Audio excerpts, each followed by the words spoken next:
வணக்கம். இன்றைக்கு தர்மத்தை பற்றி உங்கள் முன்னிலையிலே சொல்லப் போகின்றேன். எங்களுடைய தமிழ் இலக்கியங்கள் ஒவ்வொன்றையும் நாம் எடுத்து பார்க்கின்ற பொழுது மக்களினுடைய வாழ்க்கையை அடிப்படையாக கொண்டுதான் கட்டியெழுப்பப்பட்டிருக்கின்றன. அந்த வகையிலே அரசியல் பிழைத்தோர்க்கெல்லாம் அறங்கூற்றாகவும் உரைசார் பத்தினியை உயர்ந்தோரேற்றவும் ஊழ்வினை உறுத்து வந்து ஊழ்த்துமெனச் சிலப்பதிகாரமும் மந்தினி ஞானத்தில் வாழ்வோர்க்கெல்லாம் உண்டி கொடுத்தோர் உயர் கொடுத்தோர் என மணிமேகலையும் அதர்மம் அழிந்து தர்மம் நிலைக்குமென கம்பராமாயணம் மகாபாரதம் போன்ற இதிகாசங்களும் இயம்பி நிற்க கந்த புராணம் தவந்தனில் அறியது ஒன்றுமில்லை தர்மம் என்று ஓர் பொருள் உண்டு என நம்மை ஆற்றுப்படுத்துகின்றது என்று நாம் பார்க்கின்றோம். அந்த வகையிலே இறைவனை ஒருவன் அடைய வேண்டும் என்று முற்படுகின்ற ஒருவன் செய்ய வேண்டிய கர்மம் எது என்று கேட்ட பொழுது எங்களுடைய தமிழ் பெரியவர்களும் சைவ பெரியவர்களும் சொல்கின்ற அழகான பதில் என்னவென்று நாம் பார்ப்போமே. ஆனால் நீங்கள் அறம் என்கின்ற படியிலே காலை வைப்பீர்களானால் அதுவே உங்களை படிப்படியாக கொண்டு சென்று கடவுள் என்ற இடத்தில் சேர்க்கும் என்று சொல்கிறார்கள். ஆகவே இன்றைக்கு நாங்கள் இந்த பெரிய கட்டிடங்களை எடுத்து பார்க்கின்ற பொழுது நகர்கின்ற படி என்று ஒன்றை வைத்திருக்கின்றார்கள். அதிலே நாங்கள் முதல் படியிலே காலை வைப்பதுதான் எங்களுடைய வேலையாக இருக்கின்றது. அது என்ன செய்யும் என்றால் அது அடுத்தபடிக்கு தள்ளி தானாகவே கொண்டு சென்று நாங்கள் எங்கு போக இருக்கின்றோமோ அங்கு கொன்றை சேர்ப்பதை நாங்கள் பார்க்கின்றோம். அதே போன்றுதான் நாங்கள் அறம் என்கின்ற படியிலே காலை வைப்போமே, ஆனால் அதுவே எங்களை படிப்படியாக கொண்டு சென்று கடவுள் என்ற இடத்தில் சேர்க்கும் என்று சொல்கிறார்கள். ஆகவே நீங்கள் கேட்கலாம், அறத்திலே காலை வை என்று சொல்வது சரி, நாங்கள் ஆலயம் போக தேவையில்லையா? இந்த பஜனைகள் கூட்டு பிரார்த்தனைகள் வழிபாடுகள் ஒன்றும் செய்ய தேவையில்லையா என்று நீங்கள் கேட்கலாம். அதற்கு அவர்கள் சொல்கின்ற பதில் என்னவென்றால், நீ அறம் என்கின்ற படியிலே காலை வைப்பாயானால் அது ஒன்று போதும் என்று சொல்கிறார்கள். ஆகவே இதை திருவள்ளுவர் பெருந்தகை சொல்கின்ற பொழுது சொல்கிறார், ஒழுக்கத்தை நீத்தார் பெருமை விழுப்பத்தில் வேண்டும் பணுவல் துணிவு என்று சொல்கின்றார். ஆகவே என்ன சொல்கின்றார் என்று சொன்னால், துறவிகளை பற்றி சொல்கின்ற பொழுது ஒழுக்கத்திலே நிலையாக நின்று நீத்தார்கள் என்று சொல்வதுதான் அந்த நூல்களினுடைய பெருமை துணிவு என்று சொல்கிறார். ஆகவே இந்த தமிழாக சொல்வதை எங்களுடைய சைவ சமயம் ஏற்றுக்கொள்கின்றதா? நாங்கள் எப்படி இதை ஏற்றுக்கொள்வதென்று நீங்கள் கேட்கலாம். அதற்கு அவர்கள் சொல்கின்ற பதிலை நாங்கள் எப்படி என்று பார்க்கின்ற பொழுது, எங்களுடைய ஆலயங்களிலே முதன்மை வகிந்த ஆலயமாக நாங்கள் சிவன் ஆலயத்தை பார்க்கின்றோம். அந்த சிவன் ஆலயத்திலே சிவலிங்கத்துக்கு நேர் எதிரே நந்தி என்று ஒன்றை வைத்திருக்கின்றார்கள். எங்களுடைய தாய் நாட்டில் எடுத்து பார்த்தாலும் சரி, பெரிய ஆலயங்களில் அல்லது போனால் இந்தியாவிலே இருக்கின்ற பெரும் சிவனாலயங்களை எடுத்து பார்த்தாலும் சரி, தஞ்சப்பெரும் கோவிலை எடுத்து பார்த்தாலும் சரி, மிகவும் பிரமாண்டமான ஒரு நந்தியை வைத்திருக்கின்றார்கள். அந்த நந்தியினுடைய குறியீடு என்ன என்று கேட்ட பொழுது எங்களுடைய சைவ பெரியவர்கள் சொல்கிற ஒரே பதில், அது அறத்தினுடைய குறியீடு, அதற்கு அறவிடை என்றே பெயர், அது தர்மத்தினுடைய குறியீடு, அதற்கு தர்ம தேவதை என்றே பெயர் என்று சொல்கிறார்கள். ஆகவே இதை அருணகிரிநாத பெருமான் சொல்லுகின்ற பொழுது குறியை குறியாது குறித்து அறியும் நெறியை என்று சொல்கிறார். ஆகவே நாங்கள் குறியை மட்டும் பார்ப்பதில்லை, குறியினுடைய நோக்கம் தெரிந்துதான் நாங்கள் பார்க்கின்றோம். ஏனென்றால் நாங்கள் பயணம் செய்கின்ற பொழுது சிக்னலை பார்க்கின்றோம், சிக்னலிலே சிவப்பு எரிகின்ற பொழுது நாங்கள் நிறுத்தி விடுகின்றோம். அதே போன்று பச்சை எரிகின்ற பொழுது நாங்கள் நகர்கின்றோம். ஆகவே இதே போன்றுதான் அருணகிரிநாத பெருமான் என்ன சொல்கின்றார் என்று சொன்னால், எங்களுடைய ஆலயங்களிலே வைக்கப்பட்டிருக்கின்ற ஒவ்வொரு சிலை ரூபங்களும் ஒவ்வொரு தத்துவத்தை குறிக்கின்றதாக காணப்படுகின்றது என்பதை அவர் சொல்கிறார். ஆகவே இதனை எங்களுடைய ஆறுமுக நாவலர் பெருமான் சொல்லுகின்ற பொழுது, அவருடைய சைவ வினாவிடைத்தால் எழுதுகின்ற பொழுது அவர் முதலாவது செய்தியாக எழுதுகின்றார், சிவனுக்கும் நந்திக்கும் குறுக்கே போகின்றவன் நரகத்திலே கிடந்து உலர்வான் என்று சொல்லப்படுகின்றது. நீங்கள் பாருங்கள், சிவலிங்கம் இங்கே இருக்கின்றது என்று சொன்னால், நந்தியம் பகவான் இங்கே இருக்கின்றார் என்று சொன்னால், இது இரண்டுக்கும் இடையிலே போபவன் நரகத்திலே கிடந்து உலர்வான் என்று சொன்னால் என்ன அர்த்தம் என்று சொன்னால், தர்மத்திற்கும் கடவுளிற்கும் குறுக்கே போகாதே என்று சொல்லப்படுகின்றது. அதே போன்று இரண்டாவதாக ஒரு செய்தி சொல்லப்படுகின்றது என்னவென்றால், சிவபெருமான் நகர்ந்து வருகின்ற பொழுது தர்மத்திலேதான் வருவார் என்று சொல்லப்படுகின்றது. ஆகவே நீங்கள் பாருங்கள், வெளியிலே ஒரு கார் கொடியுடன் நின்றால் உள்ளுக்குள்ளே அமைச்சர் இருக்கின்றார் என்று எங்களுக்கு புரிகின்றது. அதே போன்றுதான் தர்மம் இருந்தால்தான் கடவுள் இருப்பார். கடவுள் இருக்கும் பட்சத்திலே நிச்சயமாக நாங்கள் தர்மத்தை கடைபிடிக்க வேண்டும் என்று எவ்வளவு ஆழத்தை பிடித்து சொல்கின்றது என்பதை உணர்ந்து கொள்ளுங்கள். ஆகவே மூன்றாவதாக சொல்லுகின்ற செய்தி என்னவென்று நாங்கள் பார்த்தோமே ஆனால், நந்தியம் பகவான் கைலியங்கிரியிலே பொற்பிரம்பு வைத்துக்கொண்டு பாவம் செய்தவர்களை அடித்து தடுத்து நிறுத்தி புண்ணியம் செய்தவர்களைத்தான் எங்களை கைலியங்கிரிக்கு போக விடுவார் என்று சொல்லப்படுகின்றது மூன்றாவது செய்தி. ஆகவே இதிலிருந்து எங்களுக்கு என்ன புரிகின்றது என்றால், தர்மம்தான் எங்களை கடவுளிடம் போக விடும் என்று எங்களிடம் தெரிகின்றது. இதே போன்று நான்காவதாக சொல்லப்படுகின்ற செய்தி என்னவென்று நாம் பார்ப்போமே ஆனால், சிவபெருமானுடைய பிரதோஷ விரத காலங்களிலே நாங்கள் சிவபெருமானை வழிபாடு செய்ய வேண்டுமானால் தர்மத்தினுடைய இரண்டு கொம்புகளுக்கிடையிலாலே பார்த்து நாங்கள் வழிபாடு செய்ய வேண்டும் என்று சொல்லப்படுகின்றது.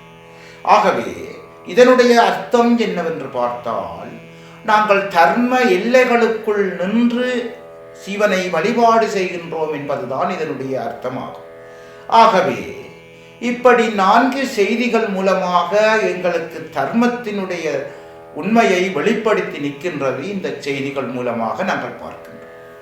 ஆகவே இதற்கு என்ன பிரச்சனை என்று நாங்கள் பார்ப்போமே ஆனால், இதற்கு மேலே ஒரு பிரச்சனை இருக்கின்றது. என்னவென்றால், இன்றைக்கு நாங்கள் வாழ்கின்ற அல்லது எங்களுடைய மூதாதையர்களுடைய காலப்பகுதியிலே இருந்த காலப்பகுப்பு என்னவென்றால், எங்களுக்கு தெரிந்த காலப்பகுப்பு வினாடி, நிமிடம், மணித்தியாலன் தொடக்கம் ஆண்டு, 10 ஆண்டு, 100 ஆண்டு என்ற காலப்பகுப்பை நாங்கள் வைத்திருக்கின்றோம்.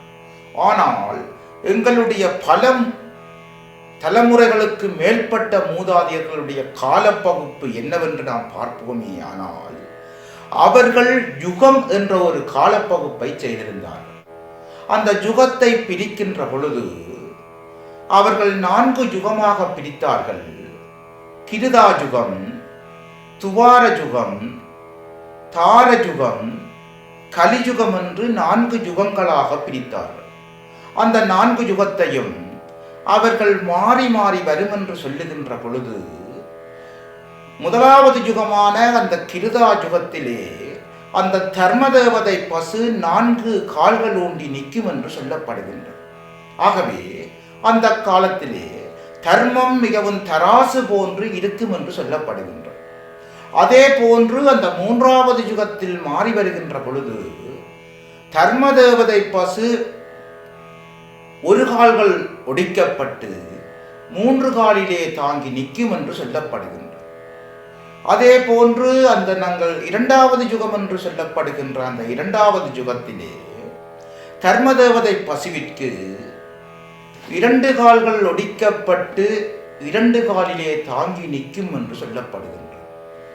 அதே போன்று இப்ப நாங்கள் வாழுகின்ற இந்த கலியுகத்திலே அந்த தர்மதேவதை பசுவிற்கு 3 கால்களும் ஒடிக்கப்பட்டு ஒற்றை காலிலே தங்கி நிற்கும் என்று சொல்லப்படுகின்றது. ஆகவே ஒற்றை காலிலே நிற்பது என்றால் அதனுடைய அர்த்தம் என்னவென்றால் யார் தொட்டு விட்டாலும் அது விழுந்துவிடும் அல்லது விழ தயாராக இருக்கும் என்பதுதான் அதனுடைய கருத்தாகும். ஆகவே இந்த ஒற்றை காலிலே நிற்கின்ற இந்த கலியுகத்திலே, கலியுகம் என்று சொன்னாலே துன்பம் விளைகின்ற காலம் என்பதுதான் பொருள். ஆகவே இந்த கலியுகத்திலே நாங்கள் தர்மத்தை தக்க வைப்பது என்பது மிகவும் கடினமான விடயம் ஒன்றாக இருக்கின்றது. இன்றைக்கு ஒருவன் தான் தர்மத்தின்படி வாழ வேண்டும், தர்மத்தை கடைபிடிக்க வேண்டும் என்று நினைத்து ஒருவன் வாழ முற்படுகின்ற பொழுது அவன் 4 அடிகள் எடுத்து வைக்கின்ற பொழுது அவனுக்கு சோதனை வந்து விடுகின்றது. ஆகவே அவனுக்கு சோதனை வந்த பொழுது அவன் முன்னுக்கு வைத்த காலை பின்னோக்கி எடுக்கின்றான். அதே போன்று அதர்மத்தின்படி வாழுகின்ற ஒருவன் தான் வாழுவேன் என்று உயர்ந்து கொண்டே போகின்றான். இதற்கு என்ன காரணம் என்று கேட்டால் இந்த கலியுகம் அவனுக்கு துணை போகின்றது. ஆகவே இதற்கு ஒரு கேள்வி மூலமாக நான் காது வழியாக கேட்ட செய்தியை உங்களுக்கு சொல்கிறேன். எப்படி என்றால், இந்த கலியுகத்துக்கு ஒரு கதை சொல்வார்கள். 2 விவசாயிகள் ஒருவருக்கு ஒருவர் தர்க்கம் செய்து ஒரு வழக்குக்கு வருகின்றது விசாரணைக்கு. ஆகவே அந்த காலத்திலே மகாபாரதம் முடிந்து தர்மர் ஆட்சி பொறுப்பெடுத்த காலம். ஆகவே அந்த 2 விவசாயிகளும் முரண்பட்ட வழக்காக விசாரணைக்கு வருகின்றது. அந்த வழக்கை எடுத்து பார்க்கின்ற பொழுது அந்த வழக்காளி சொல்கிறான், நான் என்னிடம் பெரிய நிலம் இருந்த காரணத்தினாலே, அதை என்னால் செய்ய பண்ண முடியாத காரணத்தினாலே என்னுடைய நிலத்தை நான் இவருக்கு, இந்த எதிராளியாகிய இவருக்கு நான் குத்தகை அடிப்படையிலே கொடுத்தேன். நேற்றைய தினம் கொடுத்தேன். அதை கொடுத்த பொழுது அந்த நிலத்தை அவன் செய்க பண்ணுவதற்காக அவன் உழுத பொழுது அதிலே ஒரு புதையல் ஒன்று கிடைத்தது. அந்த புதையலை அவன் சொல்கின்றான் என்னவென்றால், உனக்குத்தான் சொந்தம். ஏனென்றால் நான் என்றைக்கு இந்த நிலத்தை அறுவடை செய்வதற்காக எடுத்தேனோ அதிலே பயிர் கொடிகள் விளைகின்றது மட்டும்தான் எனக்கு. அதிலே வருகிற லாபத்தில் ஒரு பகுதி அவருக்கு கொடுக்கலாம். ஆனால் இந்த புதையல் அவருக்குத்தான் சொந்தம் என்று சொல்கிறார். ஆனால் அந்த நிலத்தை கொடுத்தவர் சொல்லுகின்ற பொழுது அவர் சொல்கிறார், நான் என்றைக்கு என்னுடைய நிலத்தை குத்தகை அடிப்படையில் கொடுத்தேனோ அன்றில் இதில் வருகின்ற முழு லாபமும் அவருக்குத்தான் சொந்தம். ஆகவே இந்த புதையல் எனக்கு சொந்தமில்லை, அவர் என்னை ஏற்றுக்கொள்ளுமாறு சொல்லுகின்றார் என்று அந்த வழக்கிலே சொல்லுகிறார். ஆகவே இதை தர்மர் இந்த வழக்கை எடுத்து பார்த்த பொழுது தர்மருக்கு மிகவும் சங்கடமாக இருந்து விட்டது. ஆகவே தர்மருடைய தம்பியாகிய சகாதேவன் சொன்னான், இன்று போய் நாளைக்கு வருமாறு சொன்னார். ஆகவே நாளைக்கு வருகிறார்கள்.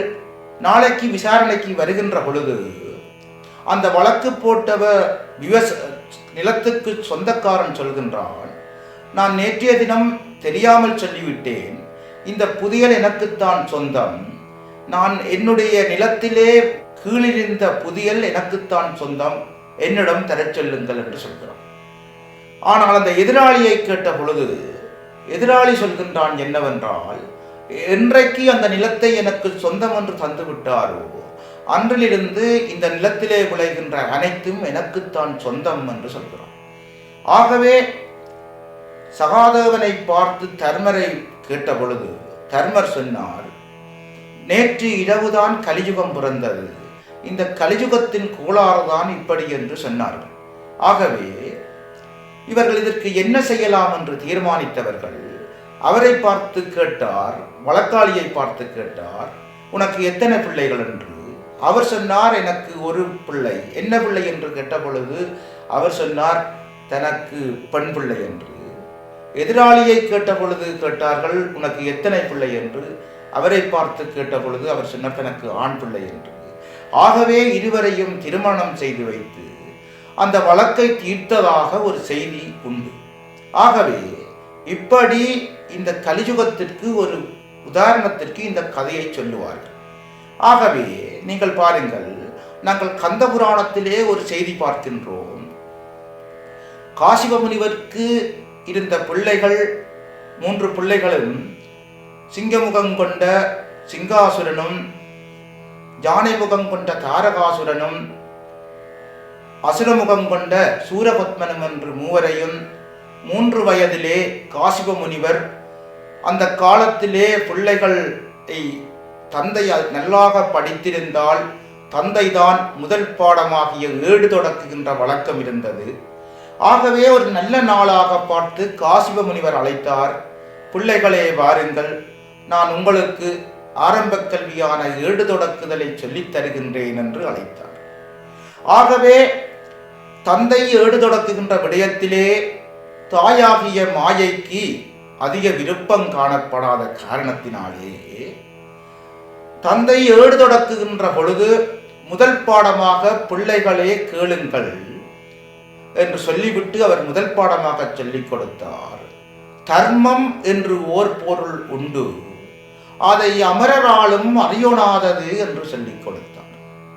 இதை பக்கத்திலே இருந்து கேட்டுக்கொண்டிருந்த தாயாகிய மாயை வந்து கேட்டார், அமரரால் கூட அறிய முடியாத பாடத்தை எப்படி என் பிள்ளைகளுக்கு சொல்லிக் கொடுப்பார் என்று கேட்கின்றார். ஏனென்றால் தேவரால் கூட அறிய முடியாத பாடத்தை என் பிள்ளைகளுக்கு எப்படி சொல்லிக் கொடுப்பாய் என்று தன்னுடைய கணவனை தடுத்து இன்னொரு பள்ளிக்கூடத்திலே பிள்ளைகளை கொன்று போய் சேர்த்த காரணத்தினாலே இந்த சூரர்கள் உரிய முறையிலே தர்மத்தை கற்காமல் அதர்மத்தை கற்று ஆணவத்தை கொண்ட காரணத்தினாலே முருகப்பெருமானை அவதாரம் எடுத்து வந்து அளித்தார் என்று நாங்கள் இந்த கந்த புராணத்திலே பார்க்கின்றோம். ஆகவே தர்மத்தை எங்களுடைய நூல்களிலே மிக அழகாக ஔவைப்பாட்டியிலிருந்து திருவள்ளுவர் இப்படி எந்த புலவர்களை பார்த்தாலும் அறத்தை மிக ஆழமாக சொல்லித் தந்திருக்கின்றார்கள். ஆகவே நாங்கள் அறத்தை கடைப்பிடித்து வாழ்ந்து எங்களுடைய இளைய தலைமுறைக்கும் சொல்லிக் கொடுப்போம் என்று கூறி என் பேச்சை நிறைவு செய்து கொள்கிறேன். நன்றி, வணக்கம்.